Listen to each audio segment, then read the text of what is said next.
I'm the Hermit Mage, Gerald. Thank you for joining me for hashtag Gratitude Challenge 2021. This is my week 14 review. I am using the Tarot of the She by Emily Carding. I am enjoying it and I need to trim this deck. So you saw me pull the Maker King, which is the gift of skill. And as I look at this card, this is a highly tattooed individual holding something that he created, and it glows with light and or fire, and there's mists in it or coming off of it. So I actually like his necklace. And what this reminds me is to be grateful of hard work, and but I with that comes a caution to um, of to avoid being a perfectionist. I tend to be a perfectionist, and so sometimes I struggle, or a lot of times I struggle with well, if I can't do it right, then why even start? So day two is the moon. And this one, as I look at this, there are 7 moons on this card. And this here, depending upon how you look at it, it could be a stream coming in, or it could be a path leaving the water. And what I also notice is that there is this light coming from underneath the water. And that reminds me of that, gee, in the depth of things, in the depths of my emotions, there can be inspiration. There's also a mirror. You see the mirror, and one of the things that I'm very grateful for is that I know people who will mirror back to me what they are seeing. They'll provide a mirror of how I am being in the world, which helps me grow. They'll also tell me what they see, because a lot of times, let's face it, in the light of the moon, things look different. And I am grateful for people being willing to reflect back to me. Card three is the Dreamer of Air, and the hands form the symbol for air. Fire is radiating out of the head. The third eye pulses with a sword, and it comes out in circles. There's also, while this is a pyramid, this is also a triangle shape, and this could be also a triangle. So this is filled with the triangles. Um, and I also, what was interesting about this was when I first saw it, I was like, oh, wow, all of the elements are here. And because I initially saw this blue as water, and I actually think it's very, but it's also air. So I can see it being all 4 elements because we have the fire, we have the air, we have the earth, we also have the water.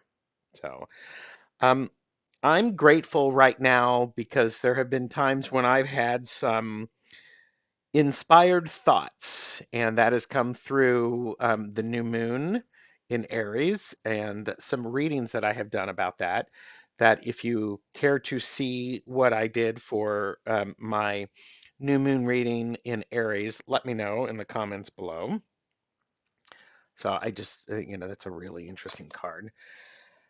So day four is the Magician, and the throat chakra is spinning, and the hands are held out balancing fire. There's a water or stream below, um, and um, there's wings. So this is an interesting card in the sense I needed to look it up in the book, because what came for me from the book was is this as above, so below. But what really drew me in, and I'm grateful for this, is I am trying to find my voice. I had a reading with Sadhana from Integrated Healing with Sadhana, which was really wonderful. And we talked about my throat chakra being blocked. So I am seeing this as my throat chakra is clearing up, and I'm working on finding my voice. Day 5 is dancer 8, which is escaping stagnation. This is leaving the grayness behind and standing up, going toward the warmth of the light, following the path which goes to the mountain peak.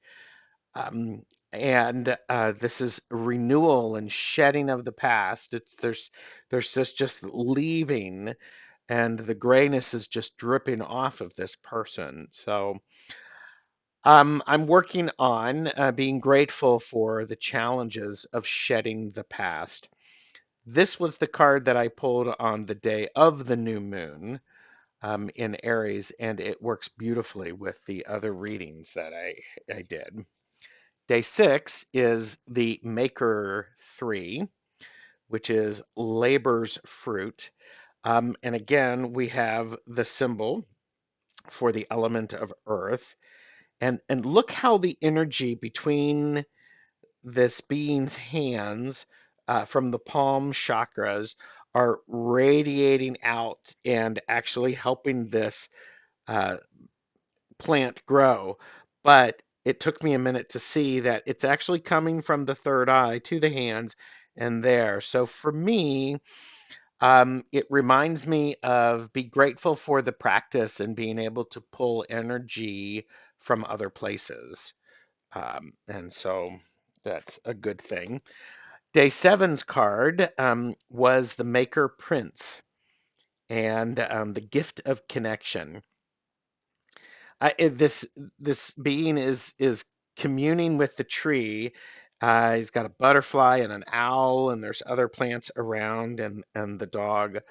It looks like the the designs on the tree have actually transferred from his hand to his body, and it's like truly connecting. And he's peaceful and he looks grounded.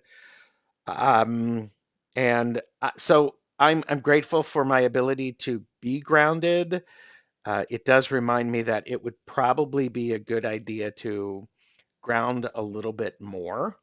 So I had the okay. So ended up having three maker cards, which is all about grounding. So Maker King, the Maker Three, and the Maker Prince, and thinking about these, um, we have mastery and perfection, and then we have connectedness centered by practice and the need to pull that energy. So if you look at these images, it's very powerful because the Maker Prince is facing in and the Maker King is facing in. So they're both, it's like all of their hands are joining together. And that's the reminder that I completely need. It's really quite incredible. Um, the other thing was, which I found interesting, is we have the Dreamer Air and the Dancer 8. And this could easily be the Maker 8 could be the light that's shining through there. Um, and it could also be that the magician, the mountains on either side. So this is all telling an interesting story. What was also important is this is the middle card. So the magician, I am in control. I can balance these things. I can be as above and so below and be connected to all of the elements. So I'm grateful right now to remember, and I'm doing this right now on the spot, to remember that I have the elements around me. I need to use them in balance to help me get what I need. But really, what's important is that throat chakra. So I still have not trimmed this deck. I am going to trim the sides, and I am polling card for my hashtag gratitude challenge 2021. It will be week 15. Can you imagine? So, all right. So, what do I need to remember to be grateful for over the next 24 hours? All right. And it is the tower. Fuck. Um, I had this the last time, didn't I? I had this. Yeah, I had this on week 13. Great. So the tower, it's going to be that week. So thank you for joining me for hashtag gratitude challenge 2021. Come back next week to find out how the tower played out. Bye.